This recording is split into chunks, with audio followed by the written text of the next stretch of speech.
In this sample, we're going to use the work energy theorem to find a bobsled's velocity at their takeoff point. At the start of a race, a four-man bobsled crew pushes their sleigh as fast as they can down the 50-meter straight, relatively horizontal starting stretch. The net force that the four men exert together on the sled has magnitude 285 newtons and is directed at an angle of 20 degrees below the horizontal. As they push, a 60-newton kinetic friction and air drag force is also exerted. What's the speed of the sled right before the crew jumps in at the end of the running? So, a few things you should be thinking of: work, you should be thinking forces, distances. For kinetic energy, we also need masses and velocities. So we know that the distance that this bobsled is going to travel is 50 meters. Okay, the applied force by all the participants is 285 newtons, 20 degrees below the horizontal. And I'll draw a free body diagram in a minute. The mass of the sled, which is the item in question, is 325 kilograms. Again, they give us the amount of the frictional force, so we don't have to do any mu k times the normal force. Also, they're saying there's some drag there. And they're asking for the final velocity. And they say that it starts from rest. So our initial velocity is 0. So here's my free body diagram on the bobsled. Okay. The weight of the bobsled is pulling it down, or the gravitational force. The normal force is up. If displacement is horizontal, then the friction is going this way. And they're saying the applied force here is at an angle of 20 degrees below the horizontal. So that makes sense. If you're behind something and pushing sort of downish, that should make sense. But that's what the free body diagram looks like. Even though the actual force is being applied like this, right? Remember our rules for the free body diagram. All of the vectors have to come from the dot. So the red vector, that's no good. We are putting it in that direction. So there we go. So far, so good. So what's our strategy for this problem?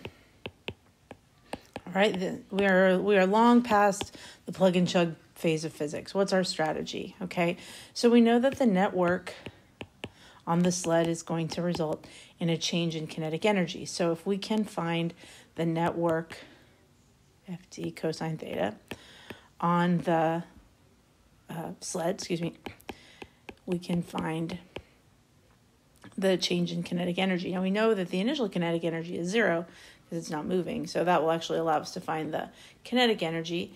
And all we need to find the velocity then is to divide out the mass and do a little bit of math. So that's our strategy. So let's find the network. All right, and to find the network on an object, we've got to identify the forces that are doing work on the object. And this is, again, where your free body diagram is really helpful. We've established that our displacement is to the right, okay? So what forces do work? Let me put that in a different color. What forces... I messed that up. Okay, which forces have a component that's in that direction? Well, the applied force does. We need the x component of the applied force. Friction does work. It's in that direction. It's actually negative, right? Gravity, no. Right? Gravity is acting perpendicular to the displacement. The normal force, also perpendicular to the displacement. So we just got to figure out the work done by the applied force and the frictional force, and we are done. So the work done by the applied force is Ft cosine theta. So the force applied was 285, I don't know what that was, 285 newtons. The distance is 50 meters. And the angle between the displacement and the force is right here, 20 degrees. Now, remember, the work is going to be positive because it's still to the right, okay? Just like the cosine of, and you can use negative 20 degrees if you like, if that makes more sense to you.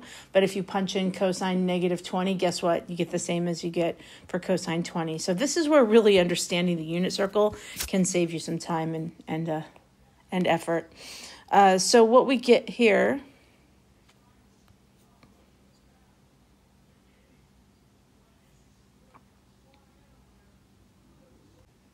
I think there was a long pause there. I apologize. The cosine of 20 degrees, and we get 13,000 390 joules. And that is positive, okay, because the cosine of 20 or negative 20, either one, is positive. Okay, work done by friction, okay, is the force of friction times the same old displacement. What's the angle here? Let's come back. The bobsled is moving to the right. Now we have 3 colors on that arrow. The bobsled is moving to the right. Friction is acting to the left. So the angle is 180 degrees. So we have our 60 newtons times 50 meters times -1, because the cosine of 180 is -1. So we get negative 3,000 joules, right? And that should make sense. Friction almost always does negative work. I can't think of a situation where friction does positive work. So like we said before, the work done by the normal force is 0. The work done by gravity is 0 in both cases because theta equals 0. Okay, so the net work then is applied force plus friction, and again we add them, and one is negative. Excuse me. So we get 10,400 joules. Okay, that's the net work done on the bobsled. So remember, the net work is equal to the final kinetic energy minus the that's a minus the initial kinetic energy, but we also remember that the initial kinetic energy was 0 because the initial velocity was 0. So that means that 10,400 joules equals 1/2 times mvf squared. All right, be very careful. Don't forget to multiply by 2. Don't forget to take your square root. We get a final velocity of 8.0 meters per second. So I know that seems like a lot of work, no pun intended, but it's a lot easier than in a couple of other ways that you could have done it. And the work energy theorem will eventually solve some problems that we can't do any other way.